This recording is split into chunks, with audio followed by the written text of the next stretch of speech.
Bismillahirrahmanirrahim. Assalamualaikum warahmatullahi wabarakatuh.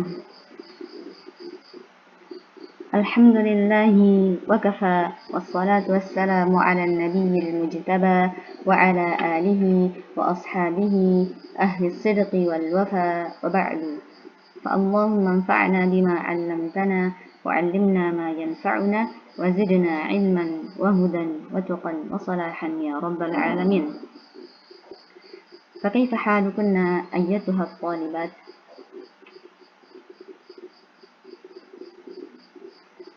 Naam, setelah KBM kita sempat terjeda dikarenakan kita harus melakukan UTS, ujian tengah semester, dan libur beberapa hari.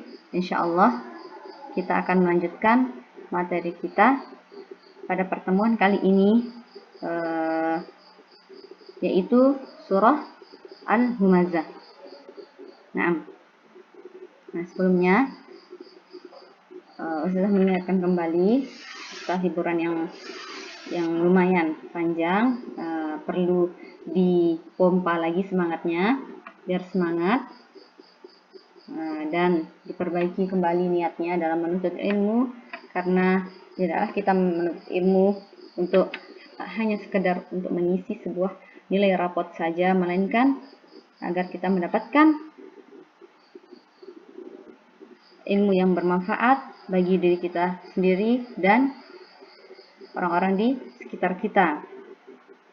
Nah, keutamaan menuntut ilmu itu sendiri kita sudah mengetahuinya, yaitu apa? Bahwasanya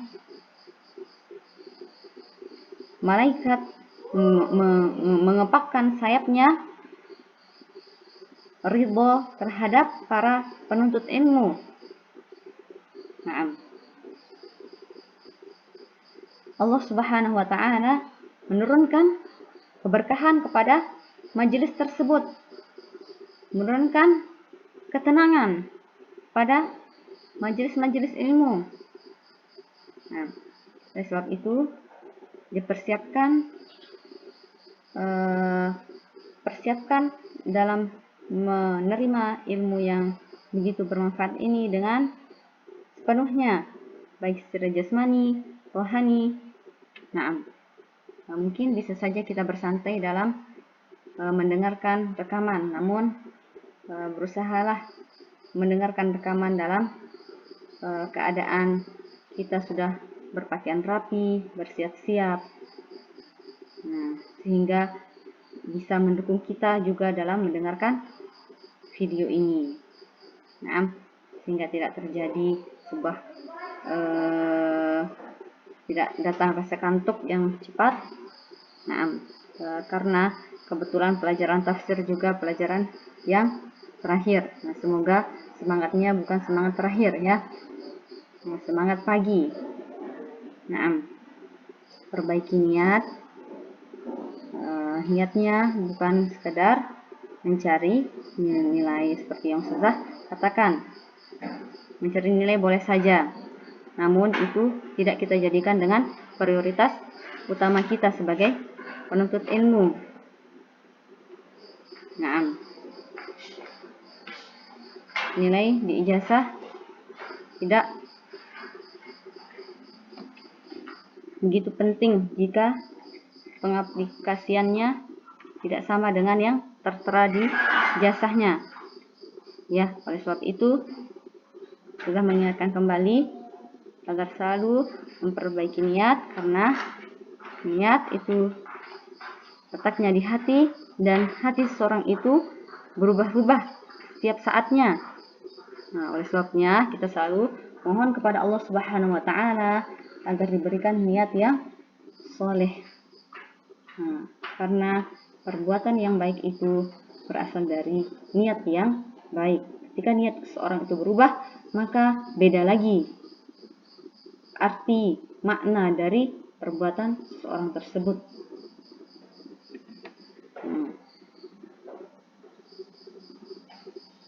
Nah, kita melanjutkan materi kita di surah Al-Humazah. Sebelumnya kita sudah mengambil membahas surah Al-Asr, yang dimana Allah Subhanahu wa Ta'ala bersumpah. Dalam ayat tersebut Allah Subhanahu wa Ta'ala bersumpah dengan masa, yang mana manusia itu benar-benar berada dalam kerugian. Semua manusia tanpa terkecuali, baik yang kecil, yang tua, yang muda, yang besar, itu masuk ke dalam kategori manusia, mencakup semua manusia. Nah, dalam sehari saja manusia itu mempunyai banyak aktivitas yang begitu berbeda-beda. Nah, sehingga itulah Allah Subhanahu wa Ta'ala mencantumkan semua kalangan manusia di dalam surah tersebut, dan dikecualikan dengan, yaitu siapa? Illal ladzina amanu wa 'amilus shalihat wa tawashaw bil haqqi wa tawashaw bis sabr, kecuali mereka orang-orang yang mengerjakan kebaikan dan berbuat amal saleh, dan yang saling nasihat menasihati kepada kebaikan dan kesabaran. Nah, sekarang kita akan memasuki materi kita pada surah Al-Humazah.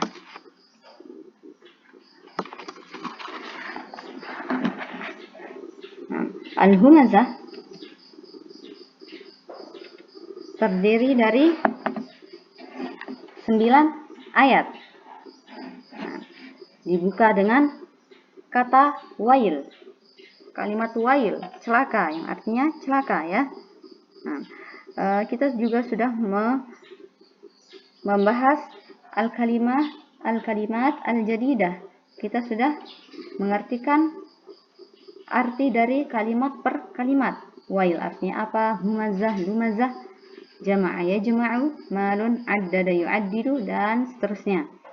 Sudah kita ambil ini pada pertemuan sebelumnya. Silakan dibuka kembali makna dari kalimat per kalimat tersebut, sehingga memudahkan dan memudahkan antunna memahami pelajaran seterusnya.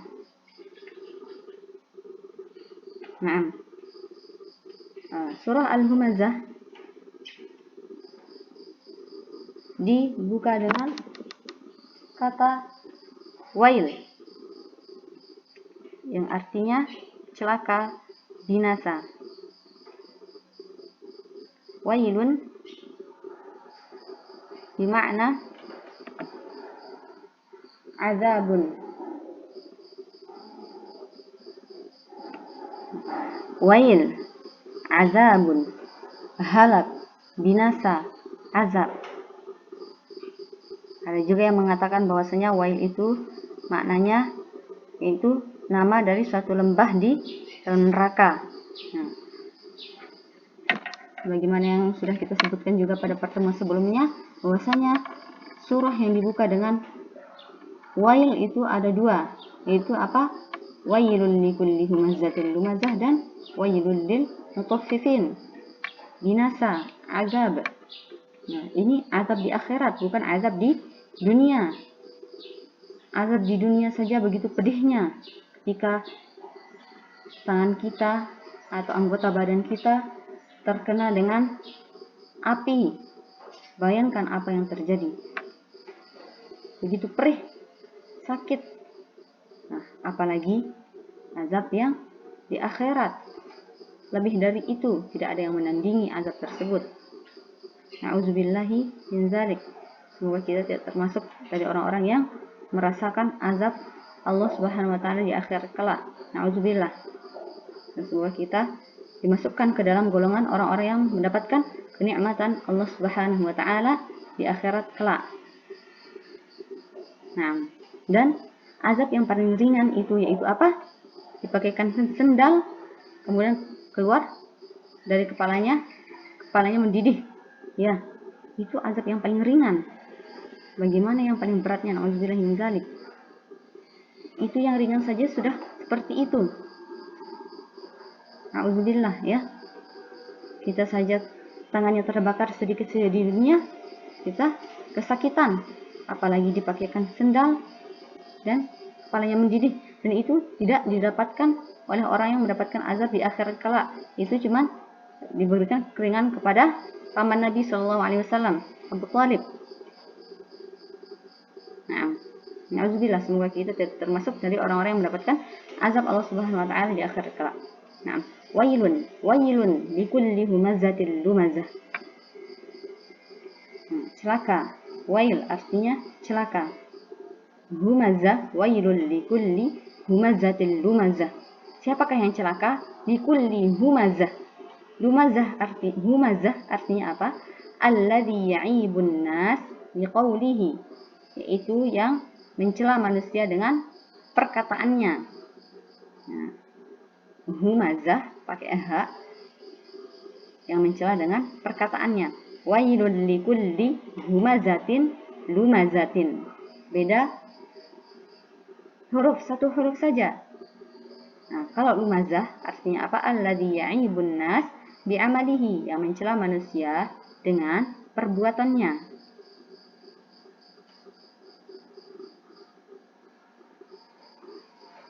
Nah, mencela manusia dengan perkataan seperti menggibah.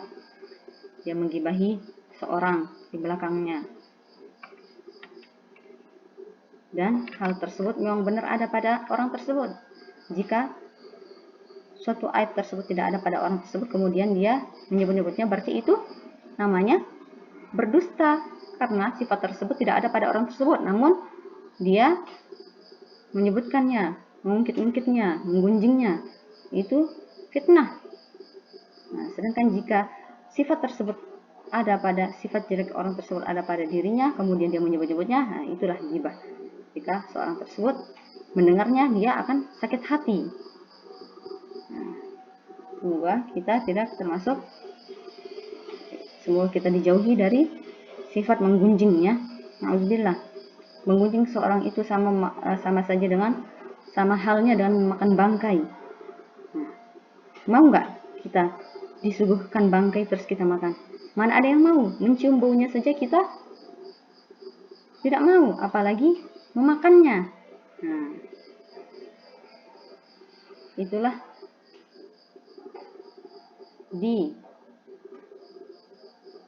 dicontohkan, diibaratkan menggunjing seorang itu sama halnya dengan mau makan bangkai. Nah, jika kita tidak mau makan bangkai, maka tinggalkanlah menggibah. Tidak ada faedahnya juga menggibah. Betul?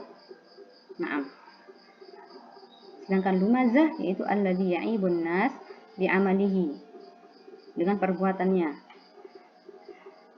Misalnya ada seorang yang tidak disukai lewat di depannya, kemudian dia mencibir-cibir, baik itu dengan mengedip-ngedipkan matanya kepada temannya. Nah, dia seperti mengisyaratkan, lihat itu cara jalannya seperti itu, atau lihat itu orang yang pendek. Nah, tapi dia itu mengisyaratkan, mengibarkannya dengan matanya atau dengan apa perbuatannya, anggota badannya, seperti itu. Nah, yang selanjutnya addadahu, wailul likulli humazatil lumazah alladzi jama'a malan wa addadah. Ini masih sifat orangnya yang celaka. Wailun, siapa sih yang celaka? Itu likulli humazatil lumazah. Nah, humazatil lumazah itu siapa mereka? Lumazah yang mencela orang dengan perbuatan dan yang mencela seorang dengan perkataan dan perbuatan. Siapakah mereka? Sifatnya yaitu apa? Alladzi jama'a malan wa addadah. Mereka itu mengumpulkan harta dan menghitung-hitungnya. Mereka mengumpulkan harta, mengumpulkan terus dan tidak mau berbagi, tidak mau menginfakkannya. Mereka terus mengumpulkan harta, tidak puas dengan harta yang mereka miliki, terus ingin ditambah dan terus ingin mengumpulkan harta.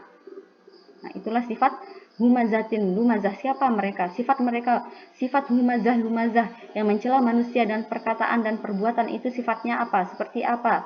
Sifat yang pertama, mereka itu selalu mengumpulkan harta dan menghitung-hitungnya. Addadahu. Kenapa mereka mengumpulkan harta? Yahsabu annama lahu akhladah. mereka itu mengira bahwasanya harta mereka itu akan mengekalkan mereka di dunia ini. Dunia ini fana. Mereka mengira harta tersebut akan mengekalkan mereka.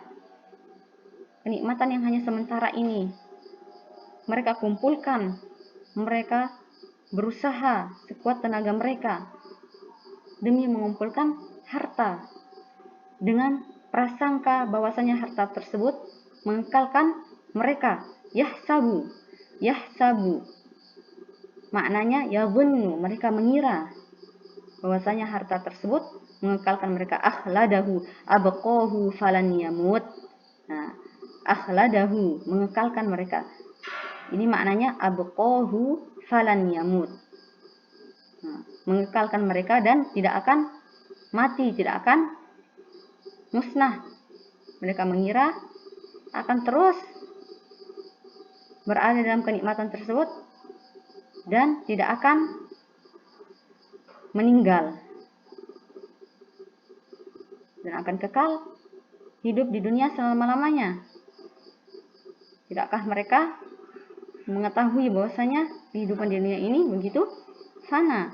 Kullu nafsin dha'iqatul maut, semua jiwa itu akan merasakan kematian.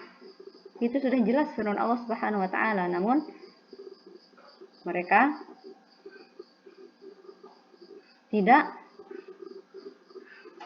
menganggap, tidak menggubris firman Allah Subhanahu wa taala. Mereka mengumpulkan harta mereka. Nah, sampai di sini ada yang ditanyakan? Kita ambil ayat 1 sampai 3. Kalla, sebentar, sampai di sini. Kalla ini lizajar, sekali-kali tidak. Ini jawaban yang menentang bahwasanya prasangka mereka itu salah, batil. Nah, yahsabu annama lahu akhladah, mereka mengira bahwasanya harta itu mengekalkan mereka. Kalla, dibalaslah prasangka mereka dengan kalla, sekali-kali tidak. La yunbadanna fil hutamah. Yunbadanna, ini takkid di sini. Yunbadanna, mereka itu pasti akan dilemparkan ke dalam hutamah. Yanbidu, yunbadanna, yunbad ini majhulnya, yang fiilnya dari nabada yanbidu. Nah, kalimatnya dari nabada yanbidu aslinya. Dijadikan yunbadanna, di, yang berawalkan di. Nah, seperti misalkan kita menyebutkan akala artinya makan.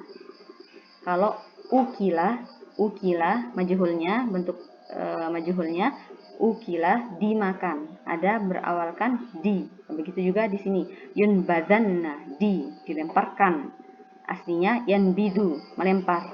Nah, kalla, sekali tidak, la yunbadanna fil hutamah, mereka akan dilemparkan ke dalam hutamah. Nah, sampai di sini ada yang ingin ditanyakan?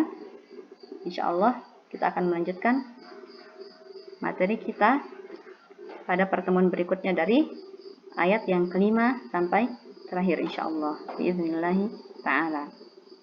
Jika ada yang ingin ditanyakan silahkan bertanya melalui Telegram. Nakhtatim hadzal liqa bidu'a kafaratil majlis. Subhanakallahumma wa bihamdika nashhadu an la ilaha illa anta nastaghfiruka wa natubu ilaika. Assalamualaikum warahmatullahi wabarakatuh.